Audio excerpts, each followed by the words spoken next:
Every game begins the same way. My friend, Birdland fan, Orioles Fan Central is on the air.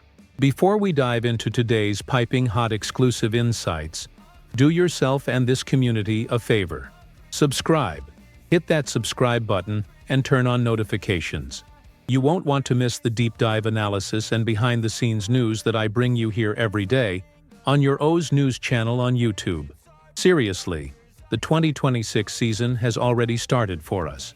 The focus may be on the search for a new general manager and manager, but one of the most crucial pieces of news that came out of Mike Elias's season-ending press conference on Monday touched on the status of one of our highest potential prospects, Heston Kjerstad. I, as always, dove deep to bring you the details and what this truly means for the future of our club. Elias did not hesitate to address Kjerstad's situation, who, as we know, missed the last 2 months of the 2025 season due to fatigue symptoms. And here's the exclusive insight. Elias was cautiously optimistic and emphasized that the 26-year-old outfielder is being actively monitored by doctors to address a health issue. The president was strategic in refusing to confirm if the condition is related to Kjerstad's previous issues, the myocarditis that sidelined him in 2021, or the lingering effects of a concussion from July 2024. However, the tone was one of hope. "We missed the real Heston Kjerstad this season," Elias said. "He's in a good spot right now and pointing in a good direction. We expect to see him in spring training. That's the key. The hope that spring training 2026 marks his full return." Let's look at the facts and figures that show how much the absence of the real Heston Kjerstad affected 2025. Before being sidelined on July 25th, Kjerstad was struggling a lot. His major league numbers were disappointing.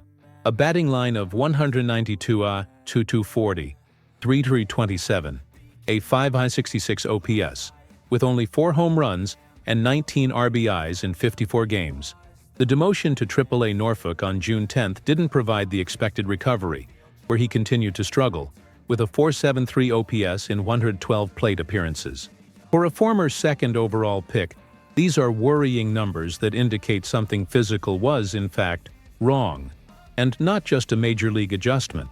Fatigue is not a light term, especially considering Kjerstad's medical history. The fact that Elias is keeping the information close to the vest suggests the seriousness of the medical monitoring and the desire to protect the player and the asset's value. Remember, Kjerstad has only one minor league option remaining, which makes 2026 a make-or-break year for him in Baltimore.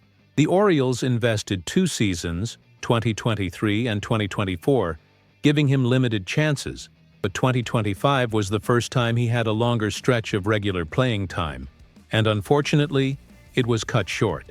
His 7.46 career OPS in 52 games before 2025 shows us the potential we're looking for. The defensive impact also cannot be ignored.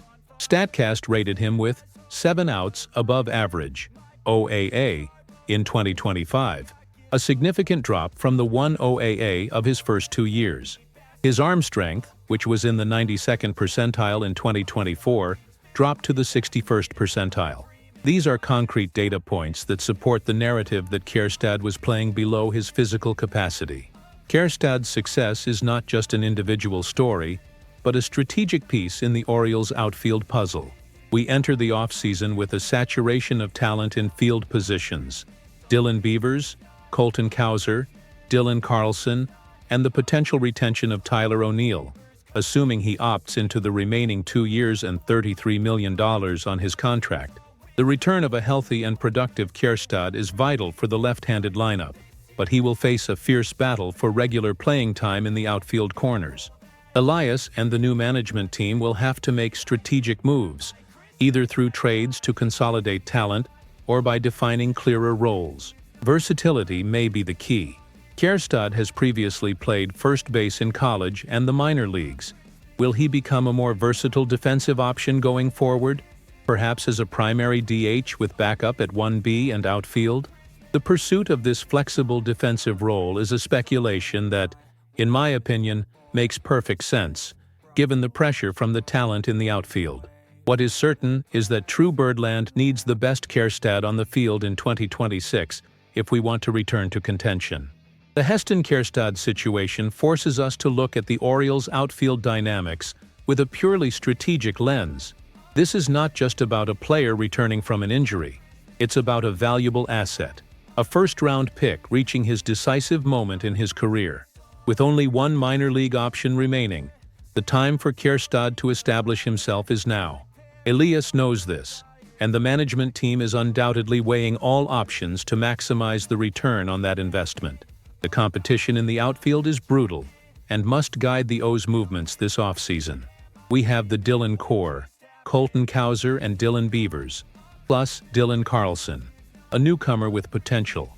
Add to that the unknown factor of Tyler O'Neill. If O'Neill exercises the remaining $33 million option on his 2-year contract, which is a strong possibility considering the injury that sidelined him, the playing time for Kjerstad becomes even scarcer. The Orioles have to make aggressive and smart decisions. My analysis points to the need for a trade move to alleviate this saturation.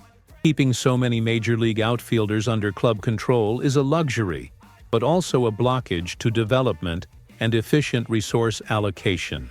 Kjerstad's batting line in 2025 was a red flag for management.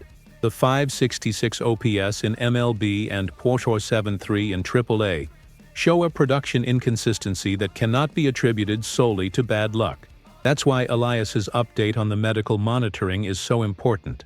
It suggests the team believes that fatigue and health were the primary limiting factors, rather than an intrinsic talent failure. If the team has confidence that Kjerstad can return to his potential level, the same one that produced a .746 OPS in 2023-2024, then they need to create a path for him. The most logical solution, and the one I see being explored, is Kjerstad's transition to a more versatile role. As I mentioned, he played first base in college and the minor leagues. With the DH being a floating position and the need for a solid 1B backup, this move makes sense. It's not ideal for a first-round outfielder, but it's a survival maneuver and a strategic move to keep a potential left-handed hitter in the lineup. The new general manager will have the task of balancing the ambition of Cowser and Beavers, who likely have priority, with the need to find out if Kjerstad can be a daily contributor. The Orioles need a balanced lineup, and Kjerstad's power from the left side is an asset that cannot be discarded. The team had inconsistent production difficulties in the second half of the season, and a healthy and in-form Kjerstad could be the necessary spark. My projection is that the offseason will involve attempting to trade one or two of the surplus outfielders, perhaps even a surprise move, to acquire elite pitching or an established infielder. Keeping Kjerstad with the hope that he adjusts to 1B DH is a gamble, but it's a gamble that Elias has historically shown a willingness to take on high-potential assets. Birdland, stay tuned. How the Orioles handle Kjerstad in the coming months will say a lot about the new management's aggressiveness and its confidence in the core talent. The 2026 season starts now, and Heston Kjerstad's path back to the active roster is full of strategic hurdles, but also opportunities. Mike Elias's hope of seeing him in spring training is the first and most important milestone. This is not just a formality. It means that doctors are confident that the health issue, whatever it may be, will be under control, and that Kjerstad will be physically fit to compete. Let's be realistic.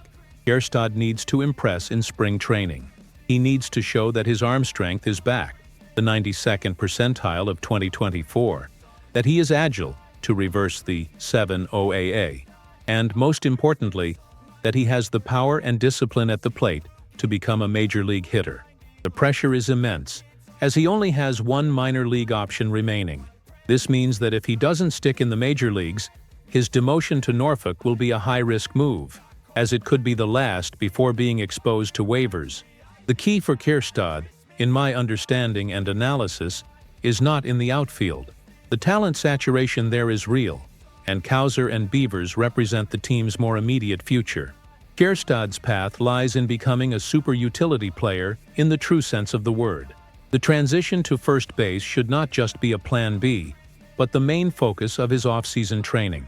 If he can be a solid enough left-handed first baseman to play 50-60 games, and a primary or platooning DH who can produce an OPS above 800, he becomes invaluable to the Orioles. Recent data shows a league-wide trend. The valuation of position players who can play multiple positions, even if they are not elite at any of them. For the Orioles, who have an infield group more geared towards defense, think of the versatility and defense of Gunnar Henderson and Jackson Holliday. Having a left-handed power hitter who can fill gaps at 1B and DH is a differentiator. Elias and management need flexibility on the 26-man roster. My projection is as follows. Kjerstad will arrive at spring training healthy and competing for the platoon DH 1B spot. His direct competition will be with any power-hitting free agent the Orioles might bring in, and of course, with the production of the other outfielders. If he shows the swing that made him the second overall pick, the gap power and the ability to hit home runs, he will win that spot. Otherwise, the new management might consider the option of using him as trade bait. I personally would not rule out the possibility of Kjerstad being included in a high-level trade package to acquire the ace pitcher the Orioles desperately need. It's a risky move, but it would maximize the return on the asset. The priority is to win in 2026, and management will do what is necessary. Kjerstad's story is the story of unrealized potential due to circumstances beyond his control. The next chapter will be written in spring training. The main news is clear. Mike Elias is optimistic about Heston Kjerstad's recovery for spring training 2026, but the fatigue and health issues persist and require active medical monitoring. This update, while positive in tone, underscores the risks and the urgency of the situation. Kjerstad is not just a prospect, he's a key piece in the Orioles' strategic outfield dilemma, competing for playing time against a wall of talent that includes Cowser, Beavers, and potentially O'Neill. His ability to transition to 1B DH may be the deciding factor for him to secure a roster spot and fulfill his potential. I want to hear from you, Birdland. What is the smartest strategic move for the Orioles? A. Keep Kjerstad, train him as a DH 1B, and trade one of the other outfielders, Cowser, Beavers, or Carlson, for an ace pitcher. B. Include Kjerstad in a major trade package to acquire an established ace, assuming he won't find regular playing time? Leave your opinion and your reasoned analysis in the comments below. Your insight is an integral part of Orioles Fan Central. Don't forget, for in-depth analysis, exclusive news, and the insider scoop that only Orioles Fan Central offers, subscribe to the channel right now. Turn on notifications. Let's follow every move, every trade, and every decision that will lead the Birds back into contention for the title in 2026. I'm your O's fan, and this is your News Central. See you next time.